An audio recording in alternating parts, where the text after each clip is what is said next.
some of that stuff. For him, for a guy like him, we definitely have to start earlier. We just got to start earlier. Or maybe for those guys, we start at 6 or something.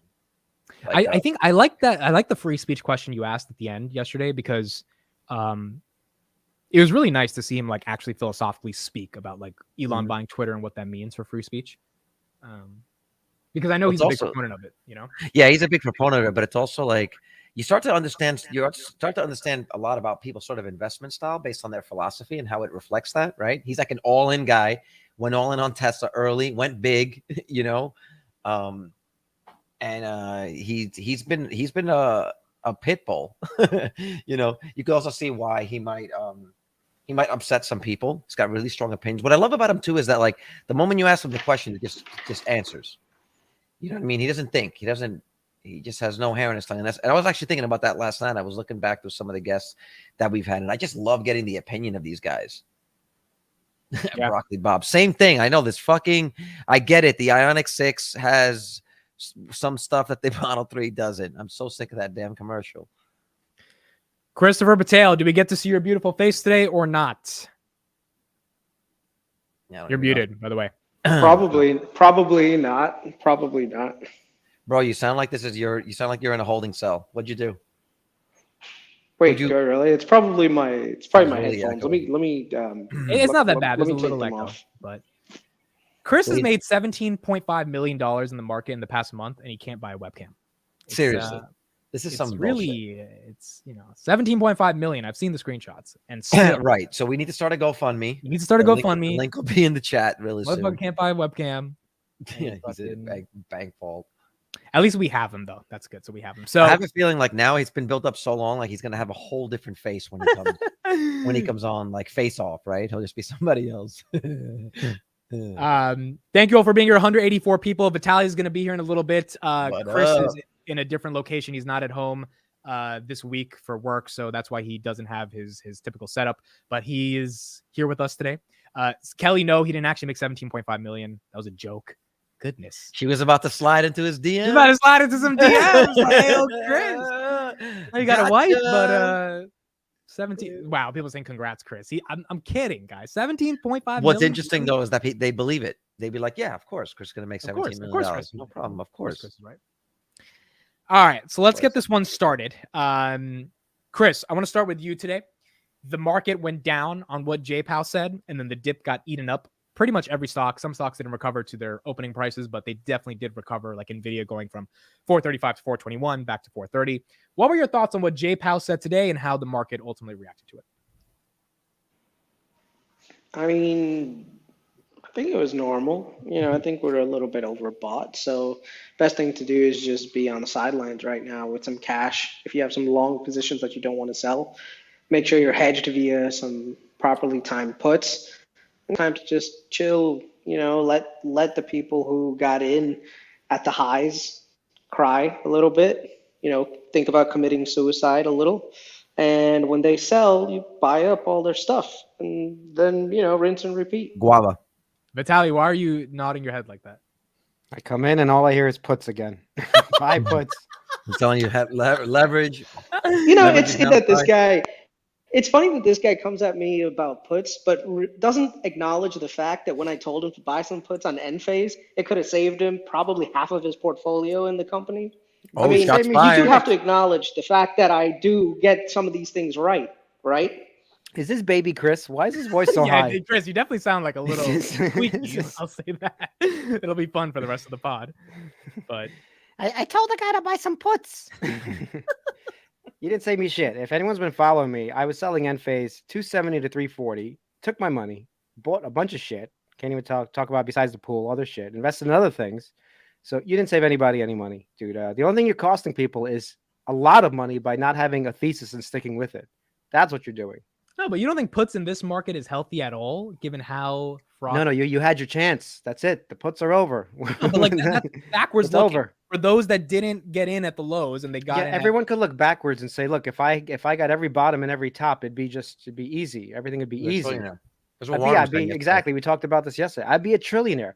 But if you don't know every bottom and every top and every middle, you buy, you hold quality companies, you don't let go of them. Okay, because as soon as you do, then you have things like Nvidia and Tesla just shooting up right away from you immediately, and you'll never catch it because you're not smart enough. What Chris is saying is when these things print way over what they should be for the moment, if you're holding a large position, it's a chance to hedge against it.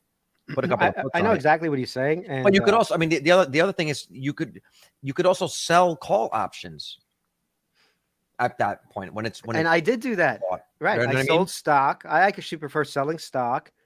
I prefer selling calls when I think it's overvalued, because then I even get a larger premium because I sell out of the money calls. So, for example, Enphase was 340. I was selling $400 calls and still paying a lot of money. The premium was still high. It was like $30 a share. And now on the bottom end, it's at 170 or so, 180.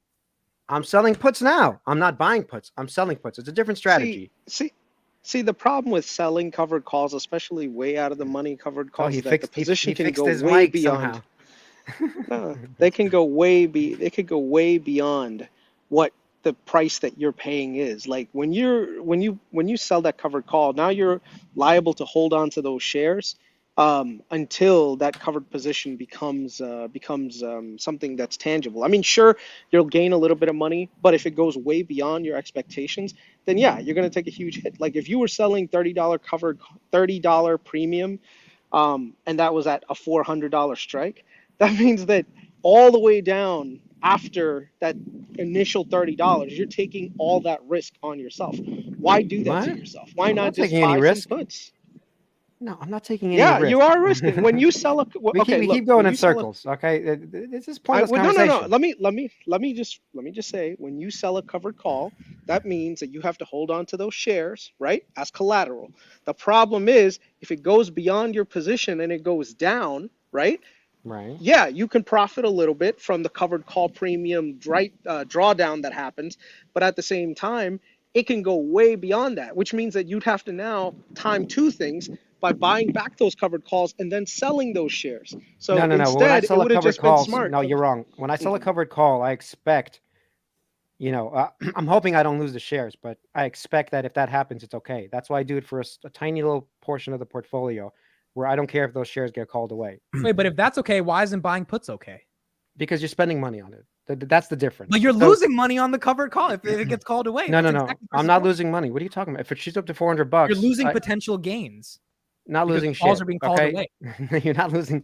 You got the gains. The gains are locked in. What Chris is saying is you continue to make money in proportion to how much the stock market falls. Exactly. But what Tally is saying is, well, I'm fine just taking the premium and having that. Just having but that's correct. But if Vitaly got a covered call on Palantir at $11, that was a strike, and then Palantir goes to 15, there's a lot of money left on the table because those shares get called away. So how is that not the same as losing money just like you're buying a put, and then it doesn't get to your put strike price, but at least you hedged? No, but that's not the strategy. The strategy is Palantir runs up to $17. You sell a call option for $25 or $22. But no, Chris's point, what if you sold it at 11 because it was already up 40%, and that was your way to hedge, and then it blasts through 11, which is what happened. That's possible, but that's not. Of right. course. When it comes to puts, if you bought puts at 11, you're losing money as it goes up anyway. But all you do is lose infinite. All you lose is the put premium. That's all you lose. The premium that you paid to buy that put is all that you would lose. Mm-hmm. Now the stock can go as high as you want, and you're just chilling. You're like, okay, whatever, doesn't matter. I lost 10%, 12% of my potential return, even after I've just made a 40% return. Like, you think about, some people have 200, 300% gains on their positions. Like, let's say SoFi made almost a 200% gain. I'm talking options. Let me rephrase, from stock. Let's say you bought at $4, $5, it runs up to $10, and you're like, you know what, it's kind of getting floppy. Let's just say, but you don't want to take the short term. But no, I am giving you a real life. I'm giving you a real life. The guy who at $7 said, I'm holding this till it's 100 billion. The guy at $10 says, you know what, I should sell some of this. Well, listen. I played it smart on this one, where it rode up to $10. Okay. I ended up selling some of it and just buying some puts, so that this way, now my downside is protected. SoFi tomorrow can go to the moon and it wouldn't matter at all. But guess what? If it tracks down back to $5, those puts now infinitely became way more valuable, and now I can just chill. So Chris, you know what? Everyone's strategy is different. Yes. If you want to do through covered calls, if you want to do through selling, that's fine. My thing is, I would rather just buy some puts. Okay, especially when the market is riding so fast, you should be a little bit more cautious. If there was a gradual increase in the stock price based on some fundamentals that are happening in the background, I could totally agree with that, and I wouldn't care. I would have kept my shares just going, and I'm not shares, my options just going, and I would have been fine. The problem is when you have these crazy run-ups because of FOMOing in, then you should be smart enough to actually buy some puts and relax and let these people drown themselves in regret, and then buy back your shares when it's cheaper. Let them die. Bring up Tesla 27. It's a difference in comments at strategy. 709. And in fact, Warren, like Warren was on the podcast. Imagine he did that. Just imagine. Okay. Warren 2016, Tesla runs up double because it kept running, by the way, double and then halving. It kept doing that. Yes, he could have made money in the interim, but at some point in 2020, he would have lost everything because it would have ran up too high and because he would have been playing with his shares and he would have missed the 10x, whatever happened, the 20x actually that happened. Yeah, by the way, So- Warren was completely incorrect yesterday. Absolutely incorrect. And this tweet, I'm this saying tweet, about holding a stock that you care about. That's what I'm well, talking no, about. he was still correct. He was wrong about that. This tweet by wrong Futbucker about is holding exactly the- why he was wrong. So Warren said no one can call a bottom yesterday.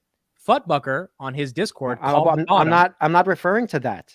Why don't you No, listen to but what I'm referring to? Warren said at 279 it's undervalued. It's a good buy. No. That's I don't insane. agree with that part. I'm He saying wasn't saying that it's a good No, buy. Yeah, that's what listen. he was saying. It's undervalued. It's a good time to buy. you're changing the Which is basically- subject, which is a poor way to, I guess, debate this because the subject is if you don't have any conviction in a strong play, like Warren did in 2016, and some of these other guys that he mentioned, if they did not hold and they just kept playing with their shares, it's one thing when you play like with 10% of it. That's fine. I mean, who cares? I do that all the time with Enphase. I don't care. But I can't touch 90% of it because if I think it's going to some valuation, just like you think Palantir is going to some valuation, imagine you start messing with like 50, 60, 70% of your shares. So you are going to miss My some, point is when Warren you're was going to saying miss you some can't- massive upside. That's the point. He's wrong about you can't call a bottom. He's wrong about this is a good. Oh, time to I buy. think I agree with you there. Okay. It's I was not like, about calling we a can all bottom. agree on that, right? Because that's No, it's not. kind It's of not about insane. calling the bottom. It's about calling that when a stock is overvalued. It's not that hard. There's certain indicators. Obviously, if he follows the charts, there's just certain indicators that there's going to be temporary pullbacks. The RSI is too high. Okay, the volume has dropped off, but it still keeps going up. There's different indicators we can follow all day long, and I Yeah, and that's actually when believe you buy some puts and you chill. That's what you do. You And buy some Warren would puts and disagree you with relax. that. Yeah, Warren would I disagree 'cause absolutely he's Warren would like the disagree. bottom stock But I holder. bet you anything, Warren's pocketbook is bigger than ours. That's because he bought it in 2016. That's not a good argument. The point is But right that now. is a good but you argument. can't- yeah, no, but it's that's not. what I'm saying. Yeah, Because no, in you- 2016, I was in high school. Oh I my couldn't God, afford this it. guy Yeah, totally but misses that the is- point. You cannot discredit that. You can't just because he Absolutely, bought- I can No, discredit you that. can't. In because 2016, I'm not supposed to know about Tesla. In 2016, that- nobody that's cared about exactly Tesla. but that's exactly when you buy when no No, one's but I'm looking winning at a high school debate championship. Why the fuck do I care about Tesla? You see my point? Anybody. So like this timing really matters here. And now I'm saying at 25, should I buy? Yeah, but you 279? frequently It's like you even undervalued. say hold on, but you even say the same thing to me and Vitaly sometimes. Like, oh, but you guys got it at 50 billion. Yeah, because we were looking around and we saw something that other people didn't see. That's how you make money. It's not about charts or whatever. It's seeing something that other people don't see. Yeah, but you can agree can't at discredit that. 279 is Tesla a great buy right now? I'm not saying it's a great buy. but Okay, what so his- then you agree with but me. you have no shares. Also, here's his point. You have no Mhm. shares, And I don't want to add So it. is it a great buy? $279.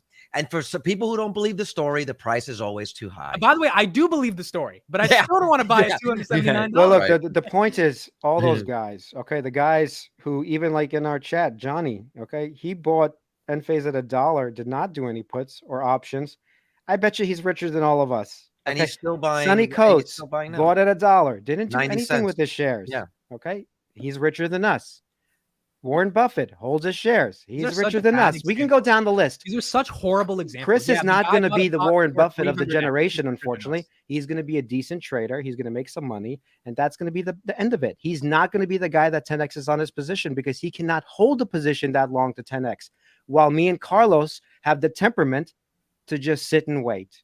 And that's going to pay off dividends. It's already paid off. Like like we're talking in the future. It's already paid off. It's ridiculous. All right, Chris, what's your response? You go.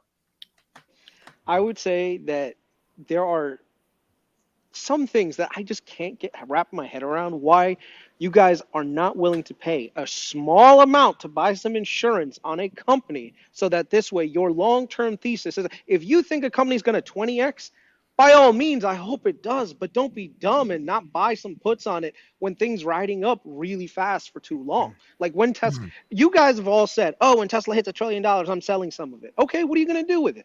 Oh, no, well, you know what? I'll buy more when it comes down. Okay, what if it never goes down? Okay, That's fine. fine. I have a lot of you shares. Could sell Wait, a- then why a little- That's what I'm saying.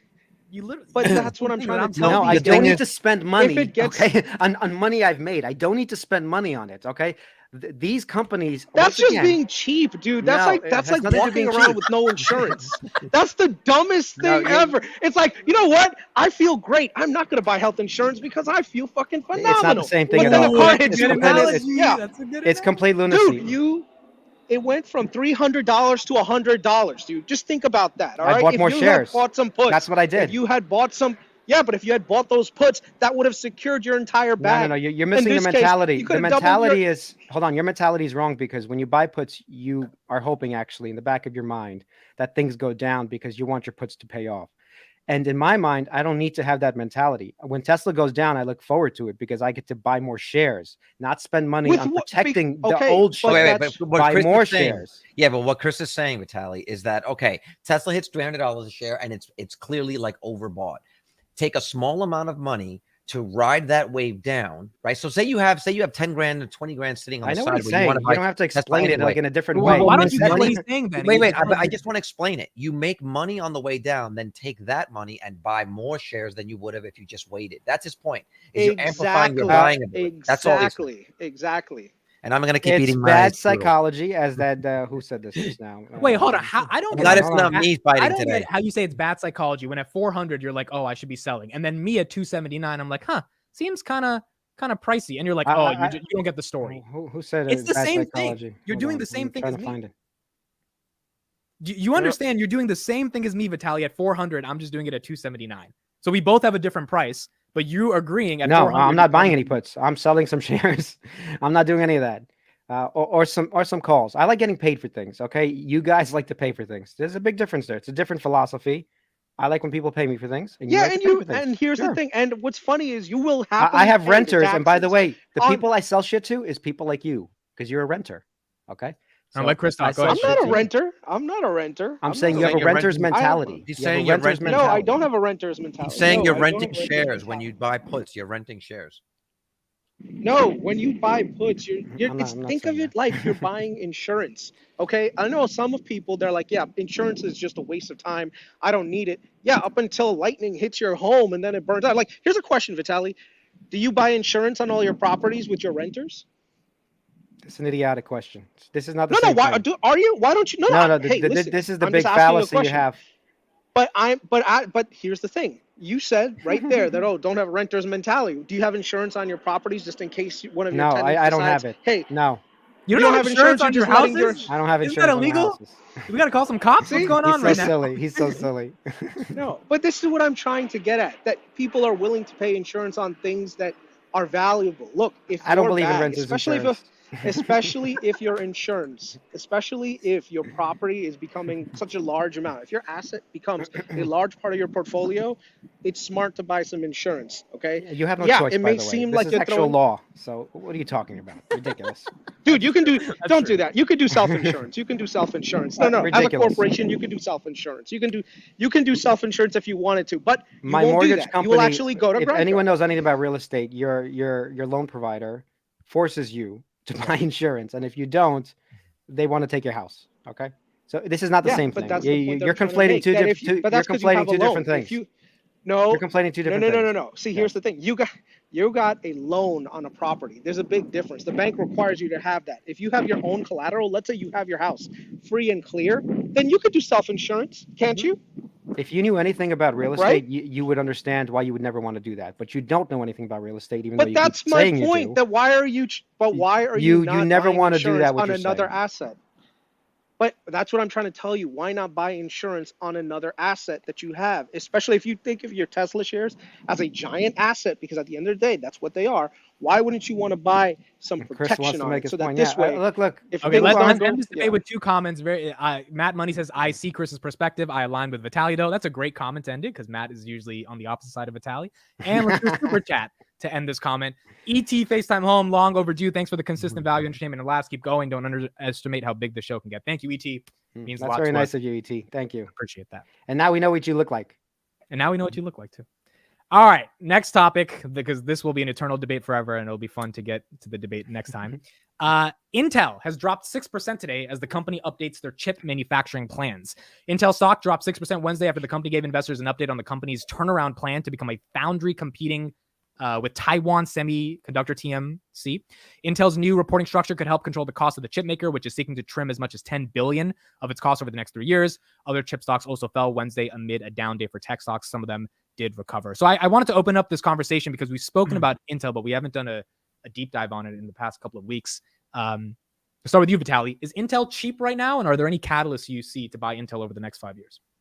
I already told you there is catalyst, and they're coming up in the next couple of years. As soon as we need chips made at home, and it's obviously becoming very important to do that, Intel will benefit. But it's going to take a couple of years. So no, there's no rush in Intel right now, but I do see a bull case still playing itself these out. are like plans to do plans to have plans. No, they're doing it. What are you talking about? They're actually No, I building know, but I'm factories right saying now. like it's so far away. It's so far away from seeing any of this. Yeah, you got to wait 2 years. Play out, right? That it's like, why are markets moving on this news? You know what I mean? Like, are the people positioning themselves now for something that's like 2 years out. They're talking about cutting costs, and it's what. Well, it's first of all, I haven't read today's all the news, but why is that a problem? Cutting costs? Why is that an It's- issue? usually that's good for well, why is that bad? I think for it's them? because of the capex expenditure. That would be my guess, right? What happened to their dividends? Are they cutting their dividends? Is this what happened? No, that's not what I heard. Then why would the stock tank on them cutting costs unless they're saying that they're spending a bunch of money? I don't know. That's actually What did that article say? They're That's what the building. article- They're building another fab in Europe. All right. So they're going to be I spending think money. in Germany. Oh Right, yeah, yeah. that deal came out. And they Okay. and they already cut their dividend a while ago. So just FYI. All right. So they're spending money. Chris, are you bullish Intel? You know what? This is one of those things that is a turnaround play. Turnaround plays are hard. I do believe the CEO is a good one. Pat Gelsinger was formerly the CEO at VMware, did wonders there. Back in the day, he actually trained under Moore. What's his name? Something Moore. I forgot the name. But basically, the founders of Intel. And yeah, I think he's a good CEO. The only thing is, it's going to be really hard to compete against TSMC. So I'm not sure 100% what exactly is going to happen with them. I do know that they made some really bad business decisions in the last 5 years, 10 years ago, when they didn't switch over to a product, believe it or not, the technology that they researched, which is EUV. No, lithography. It's basically a technology that's in the heart of machines by ASML and EU lithography. EUV lithography, something like that, whatever. But basically, they missed the boat on that, and right now they're behind AMD and NVIDIA when it comes to, because now they're actually competing against GPUs. The other problem is the architecture that they have, which is x86, is somewhat backward compared to ARM, which is a lot more like. I know you say that, but more power efficient. AMD is on the rise, and they have x86 architecture, so that's not the issue. The issue is probably more culture based, and the fact that they didn't have a tech CEO for a very long time. I think the current guy is a tech CEO. He's an engineer, but we'll see what happens with that. But honestly, look at every successful company now. There is a actual technology CEO behind the helm, and Intel did not have that for a very long time.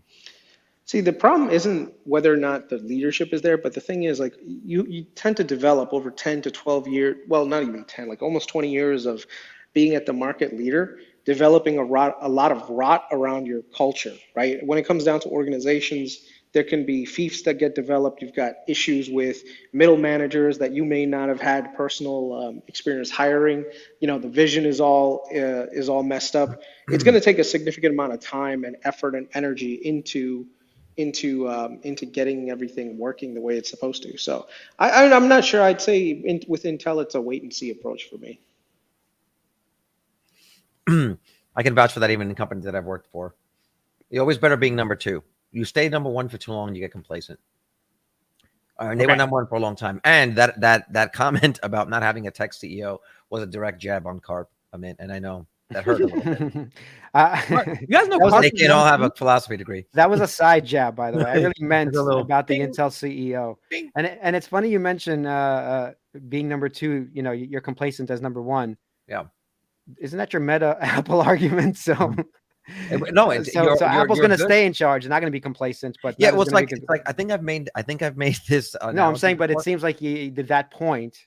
It seems like number 2 is obviously going to be Meta in terms of VR. Even I'm saying that. Probably. That's the thing. So isn't that the thing? Isn't that the thing? I don't know that Meta. I don't know that Meta will be number 2, but it's more about like you ever play Mario Kart? Have we talked about this? Everyone played Mario Kart here. All right, so you played Mario Kart. You know how when you do the time trials, like you race it, and then if you race again, you race your own ghost. All right. Yes, you're racing your own ghost, and it keeps making you better because you're racing the better version of yourself. It's that idea that they're always somewhat ahead of you as long as you have someone to beat. But once you have sort of blue skies, you can get complacent. Apple's hasn't even released one headset, so we'll see if they like maybe after a few years. Yes, maybe that could happen. I feel they're complacent just in general. Just watching the iPhones, there's no difference between every single one. I have 3 in front of me. I honestly can't tell the difference. I wouldn't say they're complacent. Better cameras. That's about it. I would just say that they're conservative. I wouldn't even say they're conservative or complacent. I would say there's not much you can do to this thing, bro. Yeah, like that's another point. It's like, what else can you do to it now? It's literally perfect. Perfect. Which phone do you have? iPhone 12 Pro Max. By the way, I just put a cover on my phone, ladies and gentlemen. I'm not living with a naked phone anymore. That was the big announcement. Yeah, I know. I have the 14. I bought the 14 when the kid was born because I wanted like the best possible. And I have to say, there's nothing I would change. Like nothing. There's no need for me to. So I don't know what else I can't blame Tim Cook. If I can't complain about my product, how am I supposed to blame him? Yeah, Vitaly, what would you do? How would you change the iPhone? What is it missing? Once again, I am not the product developer, so I'm asking you have to. I'm not trying to come up with ideas for how to make Apple better and how to make Meta better. That's not what I'm trying to do. I want these companies that we're spending to buy to come up with the better ideas. I have a different job. Okay. I wish I was the lead tech engineer at Tesla, but I'm not. It's funny when we're asking you to speculate, you don't speculate, but then you throw your opinion on everything when nobody wants to hear it. Vitaly's face. Well, no, I'm thinking. I'm actually asking for your opinion. But you have to speculate. What would you do to make this iPhone better? How do you make you're going to criticize Apple for not being innovative, right? Like I can criticize SoFi because their fucking UI sucks. I'm like that needs to change. But in Apple, I can't criticize the phone. I don't know what else they could do product wise, like. Maybe okay. Well, I mean, if I talk about simple stuff, fine. I'll give you an actual example if you really want an example. Yeah. The problem is, yes, I do actually like Apple's UI, but a lot of times they have issues. Especially, I can't get into the phone a lot of times. I don't know why, but it's multiple swings up. You have to do this, and then it doesn't detect the face properly. There's a lot of little annoyances that happen. It slows down. Weirdly enough, this is an iPhone 14. It slows down. How are you slowing down? I just paid $1,500 for you. So there's a lot of little things and bugs that are here that they have not perfected. Yeah, but that's not. They have a long way to go. But to make a refined product that I'm paying almost $2,000 for, actually. That sounds like a software update. What I'm saying more is like. Well, they have those all the time. What I'm saying is like the camera quality is not, is not up to speed with some of the other ones, or like the screen isn't as bright, or what the battery life isn't as great. Like what could be a new feature or something that would justify the purchase of. I mean, you could think of the features, but I don't spend. I can't actually think of one. But I would say a changeable battery. A changeable battery. Well, did you see that? No, did you see that? No. What do you mean they're never going to do that? Europe's going to force them to. Look that up. Bring up that article. They made it. They're just doing the USB-C. They're not forcing them. No. Look it up, bro. Look it up.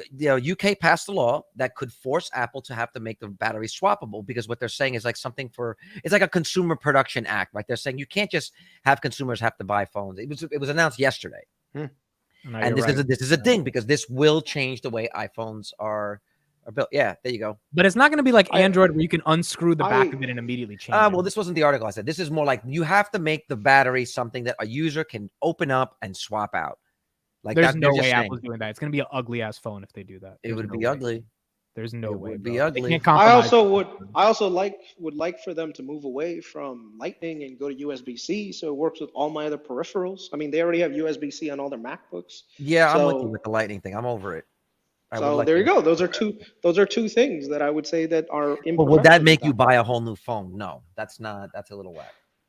Yeah, I'd agree. I mean, the problem is I have so many peripherals right now without a Lightning charger, so that to switch out of it would probably mean like, I don't know, it'd be hard, but Yeah, I don't know. There's definitely like little things here and there. I'd say also support for Thunderbolt 5 when that finally comes out, because the transfer speed on those are like amazing, you know. Although you can't really transfer anything from an iPhone. That's something that's That's annoying. also annoying. Yeah. It's really hard. You can only the backup. No, no, the reason why is because then you could use your phone as like almost like a secondary computer, What, right? Imagine right now you have a what, huh? yeah, well, not as a secondary monitor, but I mean, like, I would love to be able to mount my phone as a hard drive. There was apps that you could do that back in the day when you could jailbreak your iPhone. Like, you just mount it as a hard drive and use it as a storage device. I'm carrying around an extra hard drive when I already have one here. I got a terabyte on this thing. That would be something nice to do. No, Never I mean apps for me, if they let's say got Thunderbolt, right? Thunderbolt is supposed to be maybe 80 gigabits per second, maybe even 120, you could run, yeah, you which could run means that display. which means that you could run a display, and not to mention just attach a what is that thing called? Attach a USB or a Bluetooth keyboard, and now your phone doubles as a PC, Well, right? Like so right now. That's what CarPlay is. That's what CarPlay is. CarPlay is Yeah, but I'm lightning. saying this would make it more native, right? With CarPlay and everything else, it's still really fidgety and slow, where you're actually using AirPlay to connect with the monitor. Me, I want a desktop-like experience using the power of my phone, which now the phones are powerful enough to do that. they're getting there. Okay, let's Right. go on to this topic, and then I want to talk about Tesla India. But let's spend like. Well, let's 5 not talk about minutes Tesla on this. India. We talked about Tesla yesterday. We didn't talk about Tesla India though. No, but we haven't talked about did we talk about what the title of the video says?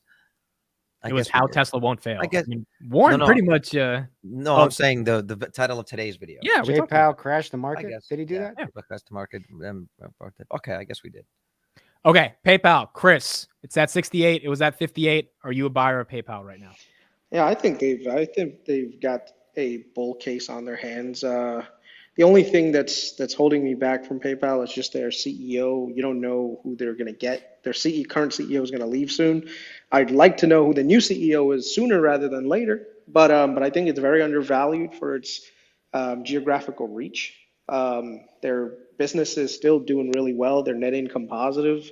So they do have competition from the other fintechs, but they're all over the place right now. So I'd say I'm bullish Even with on leadership, you don't think it's an easy ride back to 90 or 100? You're still that concerned about? I mean, leadership sets the tone for the rest of the company, right? Let's say they hire someone who's not a good leader and basically changes things around, has a terrible business model, a flaw. Now you're literally, banking on someone else. So I don't know. I'd like to know who the leader is. The leader sets the tone for the rest of the company. If I don't believe in the leader, I probably wouldn't believe in the company. And while he's waiting, I bought the dip. When'd you buy? I Today? actually did something called a synthetic long. So Okay, can you explain that? sure, I don't mind talking about options, unlike Chris. These options. He's just throwing this shade. Go ahead. Go ahead. Well, so PayPal, I just looked at the chart. Do you want me to share the chart if you were Yeah, talking let me about share the PayPal? chart. Let's hear a synthetic law. Ginkgo Bioworks actually creates synthetic marijuana. If anyone was I curious, should invest in that. should invest in And that. I just learned the synthetic long terminology, even though I've been doing it, which is nice. I think someone in our Genius, Discord. Chicken Genius talks about it a lot. No, someone in our Discord. Getting Anthony. destroyed. Anthony was the one who knows a lot Bro, about Chicken options. Genius has been short since May, I think, the whole market, and he's been getting fucked really. Well, bad. Yeah, but he I- made some bad calls selling. I mean, he made Tesla. terrible calls. Yeah, he made you some know. really bad, like 2 in a row. Like He should have sold Nvidia, puts. yeah, Nvidia and Tesla. Yeah, he sold Nvidia and Tesla, right? Yeah, he called people a donkey if they held on to their stock. Yeah. Those donkeys are winning. Okay, so You're not sharing it, by the way. I know. I just found it. All right, I'm going to present. Look at this. DNA is the worst stock ever. I actually agree with that. I still agree with that. All right. There's so much I'm sharing potential, it. but management is annoying. So, what's amazing about some of these companies, and this happens in a lot of great companies, besides this massive crash, they all sort of follow a trend. And I wish I was paying attention to technical analysis way earlier. Me and Carlos would be so much richer. Am Looking I at right, the Carlos? 20-year, yeah. I mean, look at this. Well, This like is the from- channel, yeah. This is from 2016 or no, 2015 even. Like it was, I mean, you could have made so much money on PayPal. It's crazy. So it's been following this trend and it broke out of this trend. We know what happened, right? Every stock in 2021 rode up high and then crashed, and some of them obviously are recovering now, but this one just keeps going. So now I'm just looking at the chart and I'm wondering, is this a good buy? Because look, I do have PayPal shares from before and I did buy them higher. Do I buy more PayPal? And honestly, I think fintech is sort of overrated. I don't think they have a moat in general, meaning like PayPal might have a mini moat in terms of what it is. You might want to use it if you see it on a website, but there's no network effect. Like if I use it, Amit, you're probably not going to run out and use PayPal, right? That's the network effect here. So I don't think these guys have it. I don't think SoFi has it. I don't think PayPal has it. I don't think Square has it. So I think fintech is sort of, for me, a lost cause at least, even though I have shares in all these companies. And to be honest, like all time, it's up 700% from IPO. Like that's a great return. Yeah. But from 2016 to now, seven. And by the way, this is from eBay. If you owned eBay, you would have got PayPal shares. I think they split off somehow. I'm sure. So in either case, so I looked at this and I'm like, all right, do I get into this? I really don't want to mess with fintech, but I'm looking at the chart. Okay, we still are in a downtrend. We can be going somewhere in this terribly ridiculous bottom region at $40. That might be possible. I'm not saying it's not, but from to $40, like if I did the math here, let me see these. I have some measuring tools. If I did the math and we go from here. Shift. Hold on, shift. Oh, hold on. I clicked off of it. So somewhere from here. That would be a 41% decline. No, it'd be 40%. Okay, so 40% decline. And then if it returns anywhere in this region, let's say. So let's see, that's from here to here. I don't know. Minimum 84%, in my opinion. Like if we start getting bullish again. So, okay, I can get a 40% decline and I still have to buy it because now I'm invested. And I think $40 is stupid for PayPal. Like I would just go ham over fist these synthetic longs, and I'll explain what that is.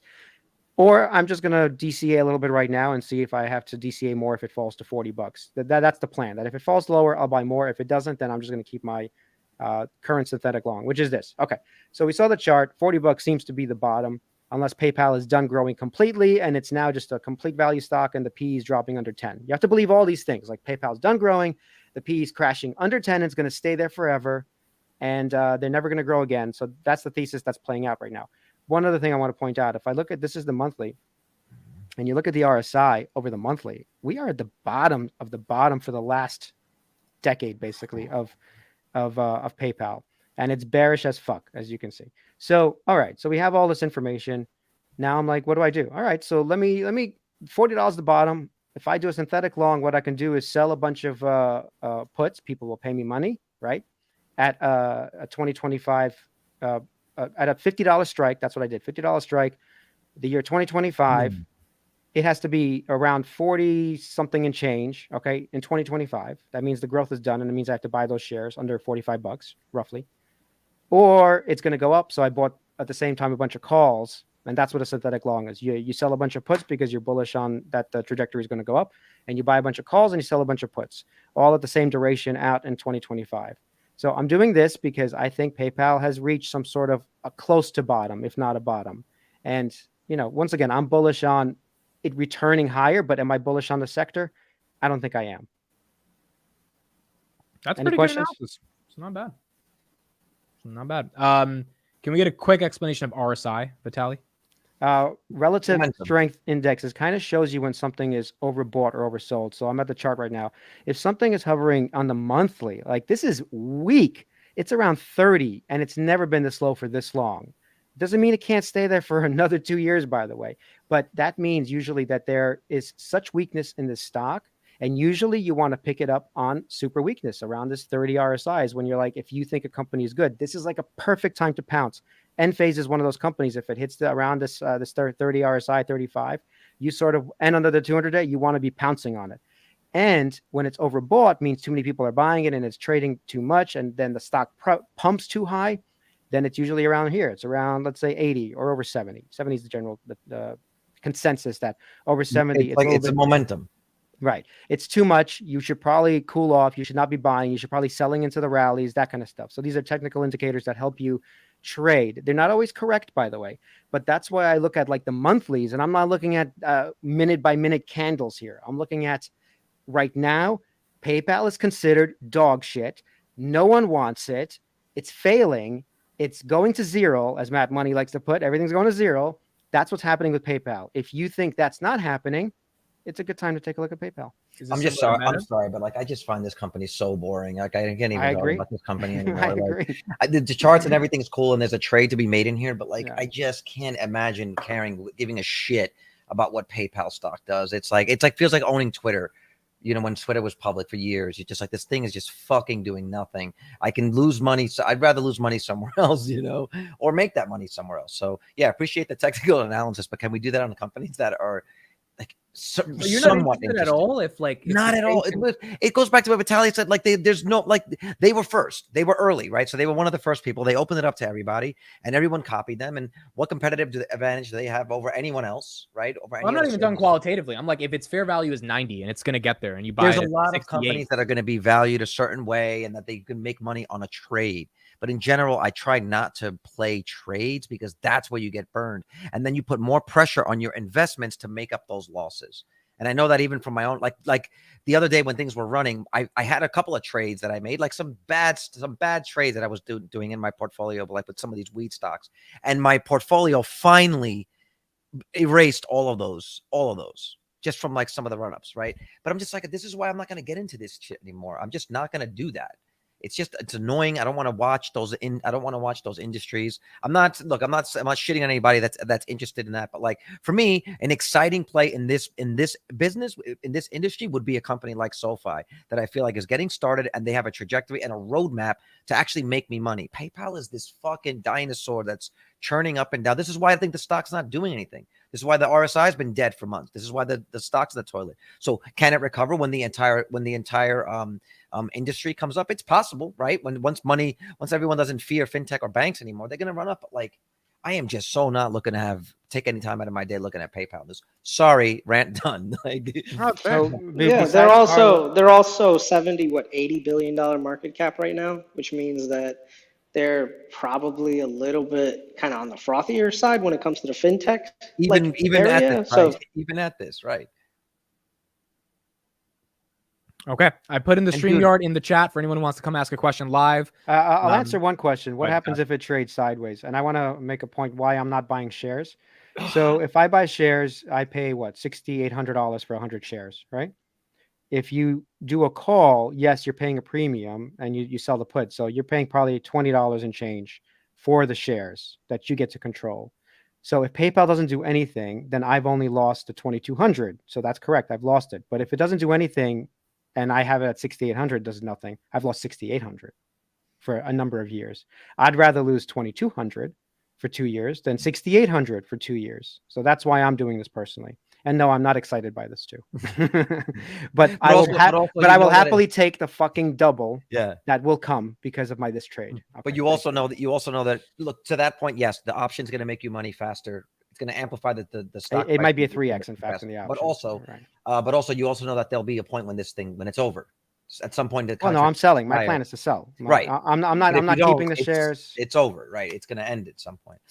We should at least talk a little bit about Enovix, Crossroads, and by the way, this is not financial advice for you guys. Sorry. I just want to point out this is what I'm doing. It's not for you to do because you don't have the same resources maybe that I have, or you don't have the same point of view. I just want to point that out, that if you're starting investing, you should not be doing these things. And I think some people think that we're recommending these things to do. I'm saying I'm doing that. You know what, Rick? Why don't you join the Discord? Why don't you join the Discord and say that to my face? We talk about PayPal all the time. Join the Discord. Put the link up and join the Discord, and we'll have the conversation there. I'm interested in seeing some of your D&D. Carlos, let's save Enovix for tomorrow when Chris has his face, because we got to do a whole episode. Guaranteed. I do want to say there's a whole. I mean, Crossroads started this war on. I know, so that's why we should have him come on that episode. Listen, I reached out to Homeboy. I haven't heard back, but I'd love to get him on the show. I'm trying to get. I think either it's going to be tomorrow or on Monday, or maybe Sunday's episode. But for whenever Chris has his camera, because that's an episode you need his camera. Be a good one. Crossroads has been on with us once in a while. I've seen. No, I'm saying no. But for the whole episode to join. That's what we're saying. No, but we weren't talking about Crossroads. I wasn't saying Crossroads. I was saying what's his name that I wrote on Twitter to try to get him on. I was saying Crossroads because he. No, well, Crossroads. Yeah, no, I wrote Mark. Marco Cahodes. Yeah, Cahodes. Alder Lane. I wrote him to see if he could come on the show. Okay, we got someone in the back. Let's hear from him, and then we'll go from there. Adam, what's up, man? What's up, guys? He's what's back. up? He's back. He's back. What's happening? Yo. What's happening? What's I happening, know, brother? I know. How are you? Return guy. All right. Just closing up, you know. I love I love small business closing up the store. I relate to it so much because my dad had a store. Turn your phone. Love it. Oh yeah. Can you turn your phone? Yeah. There So you much go. better, dude. It can't. Guys, when you come in, if you join the thing, always go horizontal. Our eyes are horizontal. For sure. That's what Great. she said. Oh, you look what you did. You got rid of Chris. You got rid of Chris. All right. What's your question?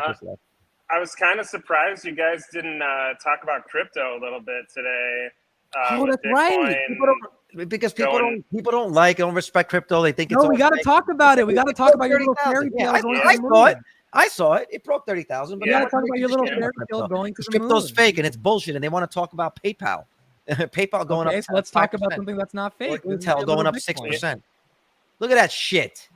Yeah, so I mean, are we thinking this is the BlackRock ETF talk, or I mean, what like are people? I mean, come on, you know what I mean? Like, are people buying in now, or is this a I don't fake think pump, or like? I don't think anyone actually thinks the fund. Well, the ETF reason why it happened. the reason why it ran up is because BlackRock more than likely is going to be able to get a license to do a Bitcoin only ETF. And that is bullish because that means, and it's not going to be accessible to retail investors. It's purely so that institutions could speculate. Citadel and some of the other Virtu, I think, they all applied for licenses. So if it goes through, it means that there's going to be some big, heavy buyers of Bitcoin. So a lot of people 1 are just minute. Let's front-running listen to 1 minute of Pomp talking about it, and then we'll go from there. How big of a deal is this BlackRock ETF? Yeah, look, I think what's happening right here is everyone's heard of the space race, where a bunch of countries got together and they all tried to get the space first. But now what we're going to see is the great accumulation race. And what I mean by that is we have institutions and individuals all scrambling to try to get their share of the 21 million Bitcoin that will ever be in existence. The retail investor for 15 years now has had a head start, and they've accumulated all the Bitcoin that has been actually mined and put into circulation. But 68% of all of that Bitcoin in circulation hasn't moved in over a year. And so what that means is when Wall Street, people like BlackRock and other organizations that have now filed for these ETFs or other products, show up to the market and they want to buy Bitcoin. Bitcoin is a highly illiquid asset, and these Bitcoiners don't want to sell to Wall Street. And so the only thing that can move when you have a fixed supply asset that's highly illiquid and there's a bunch of demand that comes into the market is the price has to go up. How long that takes is anyone's guess, but I think that's the big story here is the great accumulation race is underway. How did you feel about the other bullshit that he was speaking just there? Yeah, that sounds like Pomp. I mean, this guy just kind of... Is that not bullshit? You don't think that's bullshit? Yeah, Pomp is full of shit, by the way. yeah he's just... Do you guys think that was good analysis or like? Nobody. How the hell are you? How can you? This is partially where Warren was right yesterday. Like, how do you know that that's why the price ran up, right? Unless you're looking at like the actual book. Maybe a bunch of retail bought in because they thought that it was going to be like. We don't know exactly what it was, but what we do know is that it broke 30,000. That's still something that's really nice to see. And this is another reason why, man, I wish you were in crypto, bro.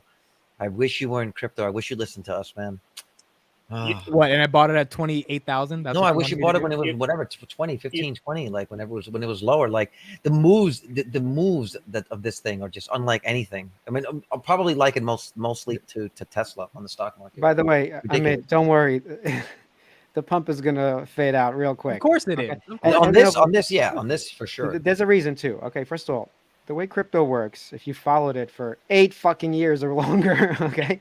I know that some people saying it's so 2021. It pumps in order to make everybody bullish again. And I remember being one of those guys who like, okay, this is the one. This is it. This is the pump. No. You actually know when the pump happens, and it's after the halving. Like it's like clockwork. So we have to wait till the halving is done through. Usually it tanks right around there, somewhere there. It hits the lows. So we haven't. But we haven't gotten there yet. Right. And you don't really see the effect of the halving until what is like 100 an average. It's like 100 and 6 something months days later or something. after the halving takes place. Bring up Djuki V's comment at 748. Because this is another thing too that we haven't talked about.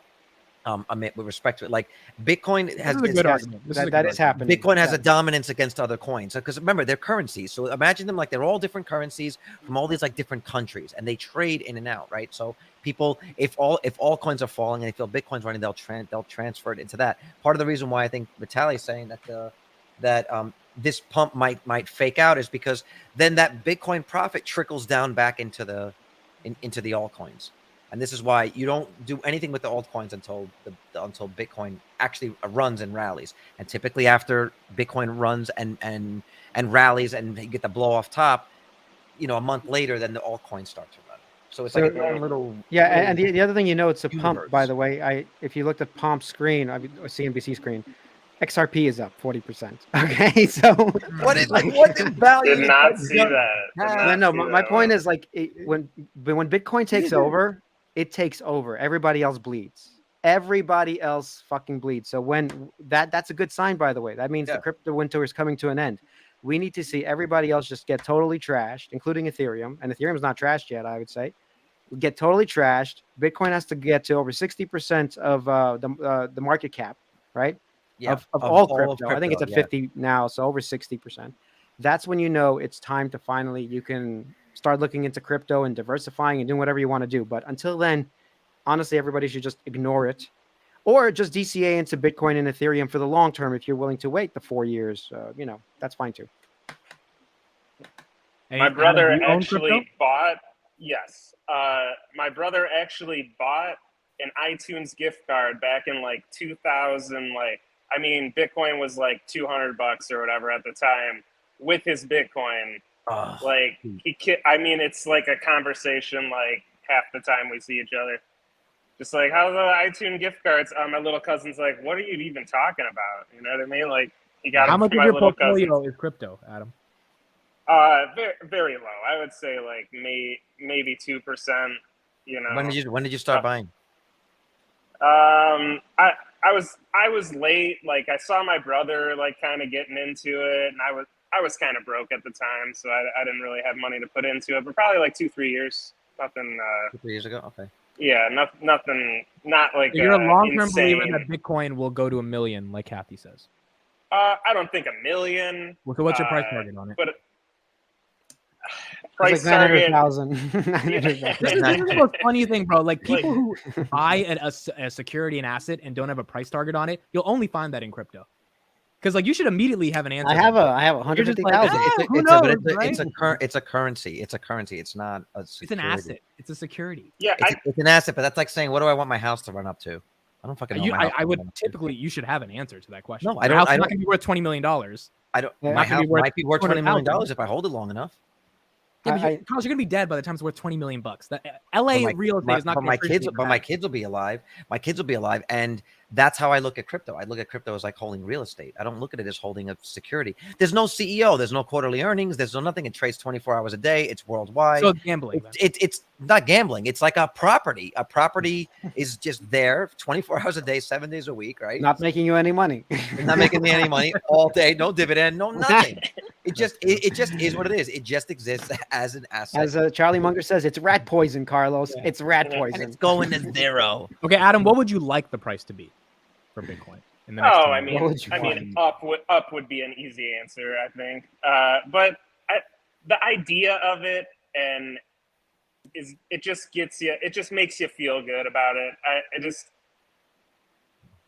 If it doesn't work out, I'm not gonna cry. You know what I mean? Like if somehow the government or the SEC takes a shit on it, like what are you gonna do? But if it goes the other way, you're gonna wish you were in it. You're gonna be the guy over there in the corner wishing he put 1,000 in it. Wishing he put. I just don't want to be that guy. Well, so yeah, I agree with you that I think Tom Lee says it best. He goes like, look, if you put a 1% allocation to it and it goes away, you're not ruined. But if it actually succeeds, it's over 20% allocation of your portfolio at some point. So I look at it that way, that if you have some allocation and if it goes away, I'm not going to be ruined. But if it succeeds, it's going to change a lot of things, I've got way totally more than 1%. Say it again. I was like, I'm gonna be in that Monaco. I'm gonna be in way the more island. than 1%. I think me and Carlos are gonna be own Bora Bora. Yeah. Well, no, I mean, I looked at it. I looked at it this morning. I saw the, just when you're sitting on the toilet, you kind of just open up Coinbase. Like, It's got that little stank face. You're like, damn, Bitcoin, chill. Okay. Awesome, Adam. Thank you for All joining. right, take it easy, guys. Appreciate it. All right, we got one more for the night. Of course, it's our guy. Oh boy. What's up? What's your Yo, question? Juan, if you come in here to Okay, start, do you work for the Everything Money guys and you just come in here to start fights between us? no.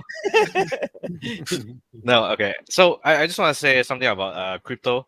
I once invested $250 into Ethereum and it went up to 18,000 and I didn't sell. And then after like a couple of years, my uncle convinced me to sell at like $1,000. So it's like Convinced you to sell? Did you sell? And now it's Yeah. worth $2,000, right? I think it was either 1,000 or 2,000, but like I missed out on a lot of. But why would you then sell it at $1,000? No, I was like I was 15 or 16 and I didn't know what I was doing. So Why didn't you sell when it was $18,000? Well, I didn't know what it was doing. It was making you rich. What are you talking about? It was telling you. Yeah, exactly. It was telling you I went from 3 digits to 5. I Well, mean, how many why more didn't we digits sell do you all of need? it? I It's the have same no idea, thing. but- You always think it's going to go higher. Yeah, but Right. mine was different. Mine was different. My failure was for a different reason, but it was the same end result. But No, but I'm still, I saying didn't- Yeah, it's but- greed. not like I sold it, It's but I greed at didn't the end of the day. capitulate. I didn't capitulate and sell at the bottom. I'm still holding. Yeah. So okay. So my question, I saw a lot of people talking about the chat about Robinhood, and I do have Robinhood in my portfolio, but I don't really understand it as a user standpoint because they are not international. So I have 3 reasons why I think Robinhood is gonna be a good play for I guess the next few years, and I guess one of them was increasing user interaction. So they are sort of starting to increase their user interaction after the GME and AMC boom. The second one was that they are taking market share from older brokers. So internationally, I guess there's a lot of different brokers, but I think Robinhood is able to compete with them with their technology. And the third one is that they have an untapped international market, which they're currently only in the US. They're starting to expand into the UK, and the 24-hour trading would help a lot with the international because I'm international trader. I understand the difficulties of the markets in that sense. So I'm just wondering if you guys possibly think that Robinhood is gonna be a good play for the next, let's say, 5 years. Chris, Or let's do get you your take think- on this first. Yes, everything you said. I'm with it. One other thing that I'd like to point out is that they have, especially just recently, changed up their cash sweep, so that basically any additional cash that's sitting on your account in Robinhood is being distributed to some of the banks. I did a pretty long explanation in our on the Discord as to why that's beneficial. But imagine right now, money is just sitting on Robinhood, is like your money is sitting in Robinhood's account. They're giving you 4 point something percent, but they're getting a commission from the partner banks for allowing you to use their liquidity. That provides them a nice high margin business. So, I think it's good. I agree. Everything else that Trader Wong said, it's totally right. Vitaly, Carlos, thoughts on the hood? It's just it's the same problem that PayPal has. They don't have any moat. It's the same problem. But It's they just do not. have, It's just but not they do have interesting. but they do have the name. They do have the name recognition, and I see more like the younger people are not doing E-Trade. And honestly, E-Trade But kind of he's getting bullish on this, but PayPal with the name. This is No, I'm saying I think just the way Robinhood's interface is designed is just more conducive to trading. It makes it feel more gamified, and even I don't know. The interface is just way better than something. E-Trade feels very antiseptic, very corporate. It feels like a spreadsheet. Like, look, it's still the same shit at the end of the day, but from what I see, and Robinhood is just a much more engaging user interface. And I ask myself, it's like every year people turning 18, right? Whatever, X millions of people. What are they going to buy? What are they going to download? Are they going to download E-Trade, or are they going to download Robinhood? They're going to download Robinhood. So Yeah, I mean, that's fair. I like it. It's also $6 billion in cash, $8 billion market cap right now. Gap that's profitability. tiny. Listen, that's tiny. It's tiny. It has room to run. Fucking tiny. And gap profitability is very soon. How do you like it as an app? I love it. It's the best app on the world. It's the best app in the world. In the world. In the world, better than Audio? Okay, well, it's definitely better than Audia because That they app have sucks. 50,000 engineers working on it. No, but the user interface they've designed for Robinhood. I can't even upload a thumbnail on Odia without knowing me. It's confusing as hell. Robinhood. So Go ahead. right. So about Audia, I did use it for Let me shit. well, on I did your have a podcast. channel in the past. No, I'm not trying to share it. So it's just a suggestion. So is it possible for you to add something Make it to better. convert? Is it possible? Yeah. Let him finish. Let him finish. Stop interrupting. No. So convert MP4 to MP3 because you want videos from YouTubers, right? Yeah, the hard part is if someone uploads a video, we have to strip the gigabytes from it. You can't do that necessarily because the gigabytes have to be stored somewhere and it can't be on our servers. Obviously, that would cost too much money. What we can do is when they upload a video internally, we automatically convert it to an MP3, which is a little bit more complicated than what you're saying. You're saying upload it and just strip the MP3 and then that goes in. But there's a little bit more of a conversion that needs to happen because the video has to be stored somewhere if you just automatically take it. Hold on a minute. You can do it on the client side. Yes, that's what I mean. You don't need to do it on your servers or anything like that. Do it on their computer and then strip it and then send up the MP3. Yeah, no, that is also true. That is correct. Right now, we use a software to upload a shit ton of MP3s that just you can take a YouTube channel, put it into the software, it costs like $40, and it immediately turns it into a whole channel of MP3s. We've been using it to upload a ton of content there, but yeah, that is correct. You can't use it the other way. Okay, just a suggestion. Yeah. On Robinhood, I think that they figured out how to gamify the platform, right? And I know the whole GameStop, take away the buy button, whatever. I think people are over that because at the end of the day, you just need a product that's good and it works. And they figured out how to gamify it in a way that has gotten me hooked and has gotten any user they get. It's the stickiest app in the world. Like Webull is not going to get your business over Robinhood if you get on Robinhood first, unless some interest rate or something. SoFi is definitely not getting your business over Robinhood. The problem with Robinhood is the payment for order flow to me is just a ill business model. It's not interesting, but because of where the market valuation is, I think it's not bad for a trade. Do I want to hold it for the next 5 years? I don't think so. Interesting. I might download it and take it and start messing. You haven't downloaded it yet? You haven't even tried it? No, I mean, I would use it, Carlos. All my money's in. I had, what did I have it in? It used to be in Share Builder, then it was Capital One. Now it's E-Trade, and then I have M1, and then Coinbase. Yeah, I would try Robinhood and just see what it feels like. I'm surprised you haven't downloaded it. It's been a lot of years. I probably did like when it first came out, but my brother, who you guys met, he was big on that, all of his trades, and he was saying it's kind of dangerous because like you buy Sony stock and it's like bling, glitter and shit everywhere. Like I'm gonna fucking throw my entire stimulus. Hey, here's a question: if you use Robinhood and you give them a call, does anyone pick up? Probably not. No, bro, their support sucks. I tried contacting the support a week ago. Then you should not put your money in an app like that. I call E-Trade. Confetti, you get a confetti though. That really sold. Here's your money. You call Fidelity or Schwab or any of these. You get a someone person picks up your call and they'll handle your problem. Yeah, it's true. All right, thank you, Wong. Appreciate it. All right, so any links that we're gonna send? You guys. The last one. We right? real quick. We got one last person. This is a new. Oh, he just disappeared. It was a new person. I wanted to put him on. We would take 2 minutes with him, but he just. It was disappeared. Rick, and to talk shit about. His name was Sean. Paper. Douglas, thank you for the $2 super chat. Robinhood gives a 1% match into your IRA contributions. That's also It's pretty not big deal. enough. I want someone on the phone. That's pretty cool. Did he leave? What happened? Chris probably made it out. All right.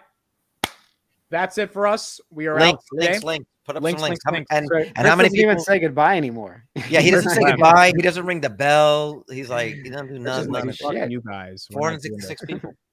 Wow, Mark Andreessen just did a podcast with Lex Friedman. That's a big deal. That's just like showed up on my YouTube page. That's crazy.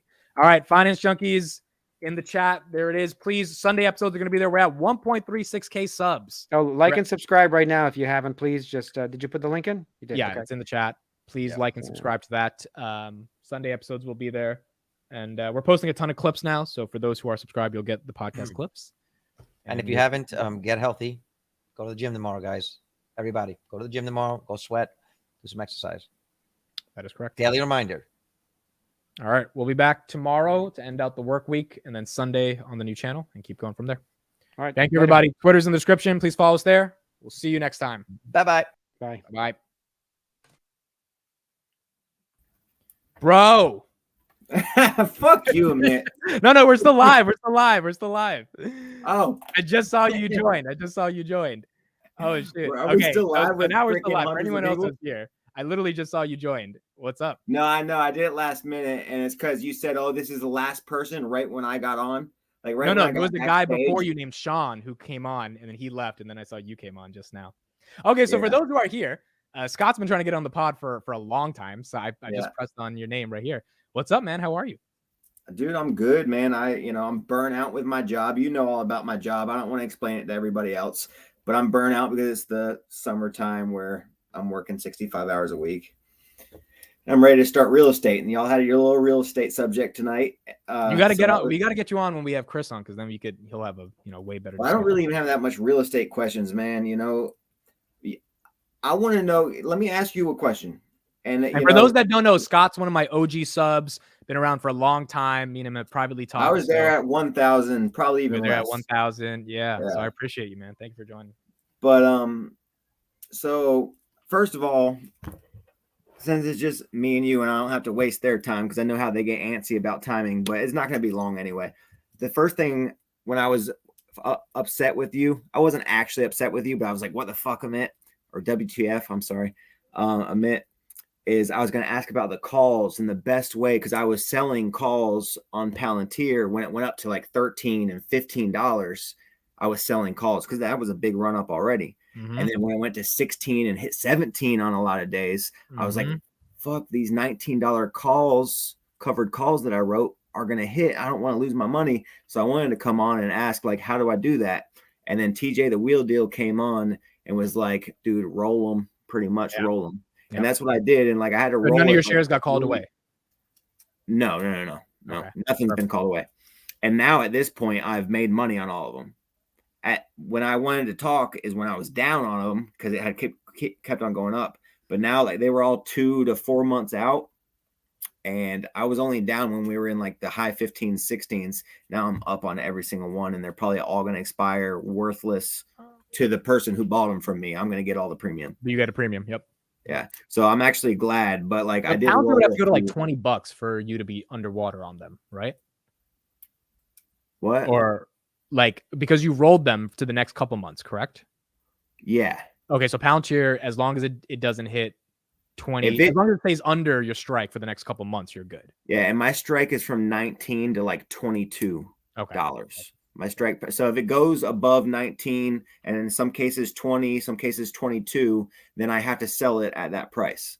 Right. And I was getting a little worried because I sold those calls when we were in like 15, and then we were up in the 16s for a while. And I was like, scared because I didn't want to sell. I had half my position. Selling covered calls on some of these tech stocks right now because they're running like imagine having covered calls on Nvidia when it was at 350 or whatever, right? Like it's a little sometimes the market, the technicals. I mean, this because we've been in Palantir for a while, and now the market loves Palantir. It's like, But see, the thing that makes me a little bit more comfortable, even though I don't want to have to sell them, like I want to sell maybe 1 or 2 of the $22 ones, maybe have those executed because my portfolio is 70% Palantir.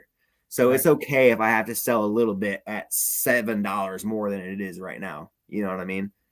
Like, I'm not going to be upset. And, I made a great profit. My average price, I'll show you right now. This is a pretty good average price. That's why I want to pull it up.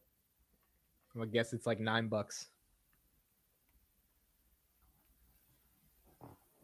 Where are you at? I can't see. 793. Oh, that's beautiful. That's fucking beautiful. 1,600 shares at 793. You're up like 15 grand, something like that. Yeah. I had like 12 grand 3 months ago, and now I have 31. For those that don't know, Scott lost all of his shares because you were on margin in November 2021. Early 2022, I was forced to sell basically 80% of my shares, and I had like 2,000 then, and I was forced to sell them in like the low 7s. And you lost, I think, total like 40 grand. You lost on that. Yeah, no, I lost a shit ton of money. I went from $50,000 down to $3,000. Yeah, that's bad. And so then it's nice you're recovering that. It's really nice you're recovering. But yeah, the fact that it stayed low and I was able to buy those dips and still have an average price of 7 83. I only lost like 50 cents per share. You know what I mean? Which isn't bad when it's at 15 now. Right. You know?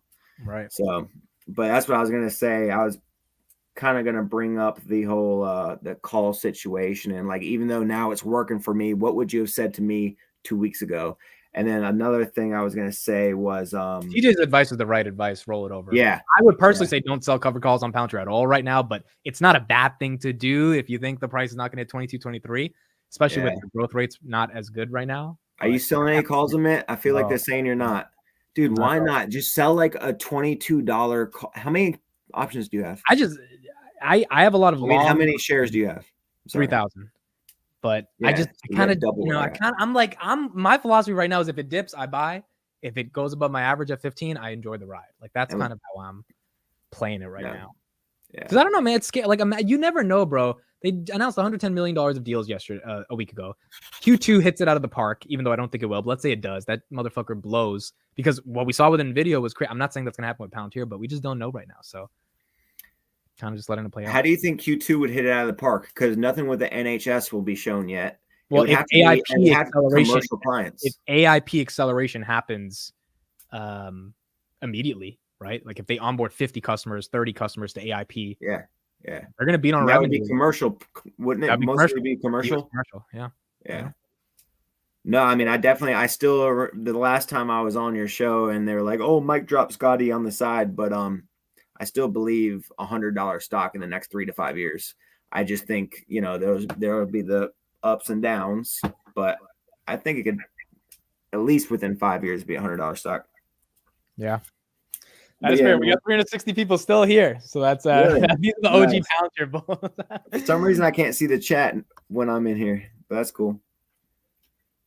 All right. Yeah. No. Yeah. I would have said to not sell the cover calls, but TJ said he's the guy to look at for options on YouTube, and rolling them makes sense. He's been doing. I don't think I even follow him, and I'll probably do that right after this. But I want to ask you another question that I'll prepare you. Maybe you don't want to answer because it might give away too much for your personal life.